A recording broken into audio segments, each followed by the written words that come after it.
السلام علیکم عزیز طلباء و طالبات.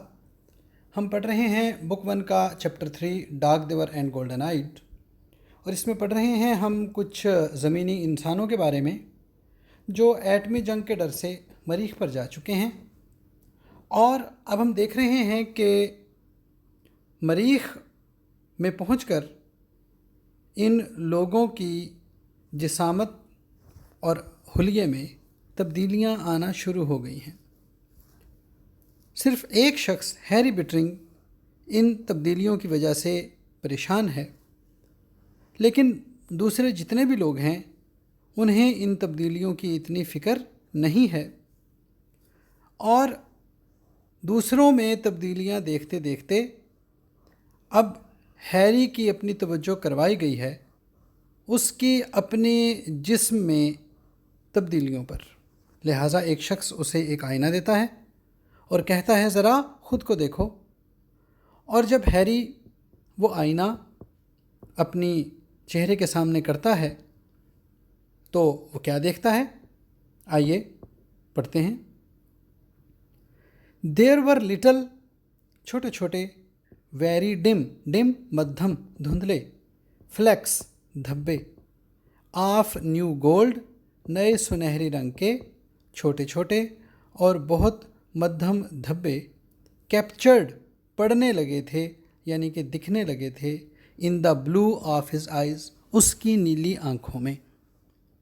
اس کی نیلی آنکھوں میں نئے سنہری رنگ کے چھوٹے اور بہت مدھم سے دھبے پڑنے لگے تھے.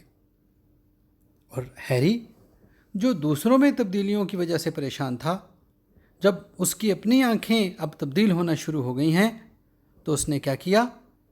یہ ہم سنتے ہیں سیم کی زبانی. سیم نے کہا ناؤ لک، لو دیکھو، وٹ یو ڈن، یہ تم نے کیا کیا. سیڈ سیم، سیم نے کہا. اے مومنٹ لیٹر، پل بھر کے بعد سیم نے کہا یو بروکن مائی مرر، تم نے میرا آئینہ ہی توڑ دیا. تو خوف کی وجہ سے شاید آئینہ ہیری کے ہاتھ سے گر کر ٹوٹ چکا ہے. تو اب مریخ میں کوئی وائرس ہے، کوئی بیج ہے یا کوئی پالن، کوئی زردانہ ہے جس کی وجہ سے زمین سے آئے ہوئے لوگوں میں جسمانی تبدیلیاں پیدا ہونا شروع ہو گئی ہیں. ہیری بٹرنگ مووڈ، ہیری بٹرنگ چلا گیا انٹو دا میٹل شاپ، دھات کی دکان میں، and begin to build the rocket, اور اس نے راکٹ بنانا شروع کر دیا. ہیری بٹرنگ دھات کی دکان میں گیا اور اس نے راکٹ بنانا شروع کر دیا. مین اسٹوڈ، آدمی کھڑے رہے، ان دا اوپن ڈور، کھلے دروازے میں، اینڈ ٹاکڈ، وہ باتیں کرتے، اینڈ جوکڈ، اور مذاق کرتے، وداؤٹ ریزنگ دیئر وائسز، اپنی آوازیں بلند کیے بغیر یعنی کہ دھیمی آوازوں میں. آدمی کھلے دروازے میں کھڑے باتیں کرتے اور دھیمی آوازوں میں مذاق کرتے. ونس ان اے وائل، کبھی کبھار، دے گیو ہم اے ہینڈ، گیو ہم اے ہینڈ کا مطلب ہیلپ ہم، وہ اس کی مدد کر دیا کرتے تھے، آن لفٹنگ سم تھنگ، کوئی چیز اٹھانے میں.